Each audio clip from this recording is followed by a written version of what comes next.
Oduu baay'ee nama gaddisiisuun qabsoo karaa nagaa waraana adda bilisummaa Oromoo gara qe'ee isaatiitti erga taasisee booda magaalaalee Oromiyaa garaa garaa keessatti gammachuu nagaan Oromiyaaf haa bu'u jedhu erga geggeessanii booda waraanni adda bilisummaa Oromoo yeroo ammaa rakkoo cimaa keessa jiraachuun dhaga'ame.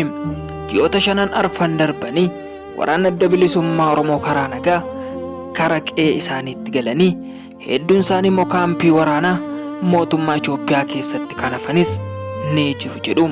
Kaawwan isaanii ajajaa ta'anii geggeessaa kan turan hedduun isaanii waraana adda bilisummaa Oromoo keessatti ga'ee kan qaban ajajaa 100 haga ajajaa 50tti warrooti waraana keessatti hirmaatanii waraana adda bilisummaa Oromoo karaa nagaa galan hedduun isaanii mana hidhaatti darbatamanii xoolla'een jiraachuun isaanii akkasuma maayikalaawwii jiraachuun dhaga'amaa jira. Yeroo ammaa kanatti waraanni adda bilisummaa Oromoo karaa nagaa galee mootummaa Itoophiyaa wajjin araaramee jiraatan waan hin yaadamne waan ta'eef warri karaa nagaa galan qe'ee isaaniitti doorsifamaa, qe'ee isaanii irraa buqqifamaa, dararaan garaa garaa irratti geggeeffamaa, akkamittiin waraana adda bilisummaa Oromoo gara qe'ee isaatiitti gala jedhanii hedduun yaada isaanii kennaa jiru.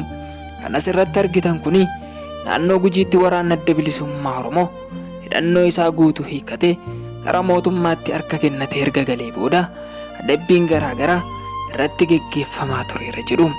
Hedduu isaanii irratti adabbiidha. Kaawwan isaaniitti immoo akkuma kanaan dura lolaa turanitti mootummaa Itoophiyaa faana dhaabbatanii hidhatanii waraana adda bilisummaa Oromootti akka dhukaasan ajajni haaraan kennameef jedhu. Kaawwan isaanii akka dubbatanitti waraanni karaa nagaa gara qe'ee isaaniitti galan hedduun naannoo Arsiitti taatee ta'aa ture irratti kan hirmaatan waraana adda bilisummaa Oromoo karaa nagaa galan mootummaan Itoophiyaa bobbaaseedha jedhu. Garuu ministeerri muummee akka jedhanitti walgahii paarlaamaa guyyaa 2 dura taa'ame irratti dubbiin isaanii akkas ture. Hidhattoonni naannoo Arsii keessa socho'aa jiranii naannoo Arsii irratti miidhaa garaa garaa geessisanii hawaasa naannoo sanaa qe'ee isaanii irraa buqqisan jedhanii dubbachaa turanii. Garuu waraanni adda bilisummaa Oromoo fi uummanni naannoo sanaa akka dubbatutti akkasuma viidiyoon miidiyaa hawaasaa irratti bahe hedduun waraanni adda bilisummaa Oromoo harka keessaa akka hin qabne poolisii federaalaa fi poolisiin naannoo sanaa guutummaan guutuutti naannoo sanatti dhukaasa banuudhaan mana qonnaan bultootaa qabeenya isaanii guutummaan guutuutti barbadeessaatu jiranii suuraan isaanii toora sooshaal miidiyaa hedduu irratti facca'ee ture. Kan asirratti argitan kun immoo waraana adda bilisummaa Oromoo harka isaa kennatee karaa nagaa qe'ee isaatti galee ture.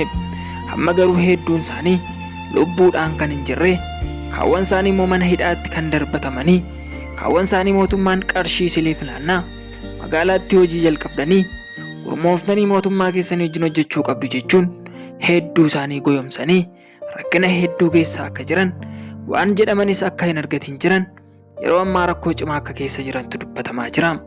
Kun immoo biyya keenya Itoophiyaatiif gara fuulduraatti waldhabdee guddaa uuma jechuun hedduun dubbachaa jiru. Waraanni adda bilisummaa Oromoo dirree qabsootti hafee akka yaada isaa sooshaal miidiyaa irratti ibsachaa jirutti qabsoon Oromoo kanarraa qofa osoo hin taane gara fuulduraatti sitti fufaa, ejjennoon keenya jabaadha jechuun sagalee isaanii kan dhageessisanis hedduun ni jiru.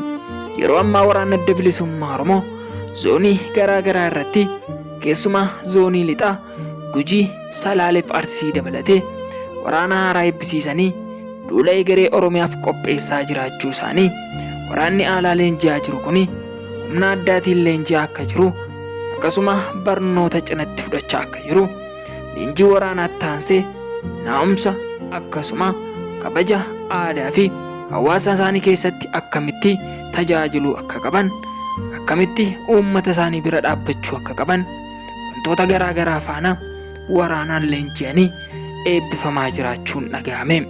Kana qofa miti. Waraanni adda bilisummaa Oromoo zoonii garaa garaa irratti argaman yeroo ammaa duula egeree Oromiyaa jedhuun gara magaalaa Finfinnee imalaa jiraachuu isaanis gabaasni sooshaal miidiyaa fi BBC TV'n garaa garaatiin tamsa'aa jiraachuu odeeffannoo sobaadha jedhanii kan dubbatan hedduun isaanii ni jiru.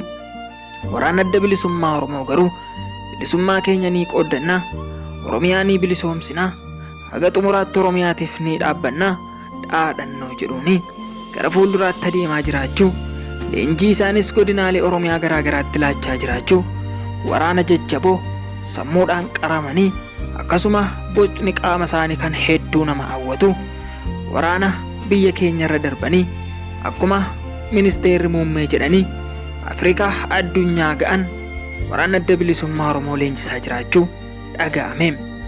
Dr. Abiy Ahmed paarlaamaa irratti akka dubbatanitti waraana adda bilisummaa Oromoo waraana jabaadha. Jijamuu qabu isaan gootawwan jedhee dubbachuunsa hedduun namoota qonqee qamalee jejuumin jedhanii yaada isaanii laachaa turanii. Kanumaan kan wal qabatu yeroo ammaa waraana adda bilisummaa Oromoo leenjii kennee eebbisiisaa jiraachuu, warri dantaa dhuunfaa isaaniitiif manaa ba'an immoo qabsocha dhiisanii gara qe'ee isaaniitti deebi'aa jiraachuu, warrooti gara qe'ee isaaniitti deebi'anii magaalota garaa garaa keessa jiraataa jiran dhiibbaan garaa garaa irra ga'aa jiraachuu odeeffanne.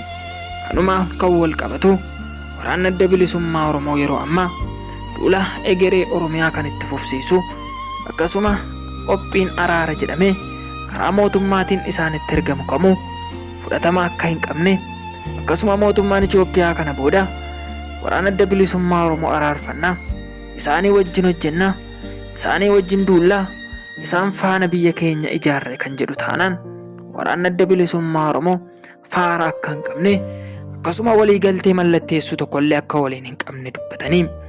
Wanti kunis kan ka'uu danda'e Jaalaceen karaa nagaa erga harka kennatee mana hidhaa keessatti dararame lubbuun isaa akka darbe hedduun dubbachaa turanii. Kun immoo Itoophiyaatii fi rakkoo guddaadha, nageenya biyyattii ni booressa. Akkasuma karaa nagaa waraanni adda bilisummaa Oromoo gara qe'ee isaatiitti deebi'a kan jedhu irratti gufuu ta'a jechuun hedduun namootaa dubbachaa turanii. Kanumaan kan wal qabatu egaa waraanni adda bilisummaa Oromoo yeroo ammaatti kutaalee Oromiyaa garaa garaa keessatti sochii gaarii geessisaa jiraachuun dhaga'ame. Kana malees pirezidaantii naannoo Oromiyaa dabalatee ministeera muummee Itoophiyaa Dr. Abiy Ahmed dabalatee qaama ABO keessaa tokko kan ta'anii Jaal Daawud Ibsaa gaafa paarlaamaa irratti maqaa isaanii kaasanii isaan goota nuuf jiraatanii nuuf du'anii maqaan isaanii yeroo kamuu faarfamuu qaba, namoonni isaan faana turan garuu namoota isaan hin madaalleedha jechuun dubbachaa turanii. Kun immoo karaa tokkoon nama tokko ol kaasuu, dhaaba sana kuffisuudha jechuun mormitoota paartii garaa garaa dubbachaa jiru. Akkasuma Jaal Marroon cimaadha, warrooti Jaal Marroo faana jiran garuu ciminni isaanii haganatti miti jedhanii wal buqqee qabanii dubbachuun waraanni adda bilisummaa Oromoo dubbii walitti kaasee wallolee dirree qabsootii akka galu gochuu keessatti ministeerri muummee kun haasaa akkanaa taasisan jechuun hedduun namoota yaada isaanii kennaa jiru.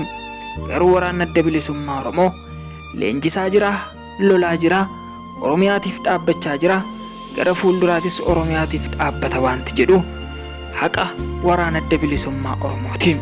Waraanni adda bilisummaa Oromoo ni injifata, ni mo'a. Oromoon hiree isaa akka ofiin murteeffatu ni taasisa. Haga xumuraatti warra jabaatanii dhaabbatan akka ta'anii fi uummanni Oromoo waan qabuun deeggaruu qabaanis yaada waraana adda bilisummaa Oromoo fi uummata Oromoo maraati. Waraanni adda bilisummaa Oromoo awwaaru Jaal Daawud Ibsaan haa jiraatu. Dr. Abiy Ahmed immoo wanta jedhaniif isaantu beeka jechuun yaada miidiyaa hawaasaa irratti hedduun namoota dubbachaa jiru. Adaamaa Deelii irraa oduun qabanne kanuma waan nu dhaggeeffattaniif galatoomaa isiniin jenna.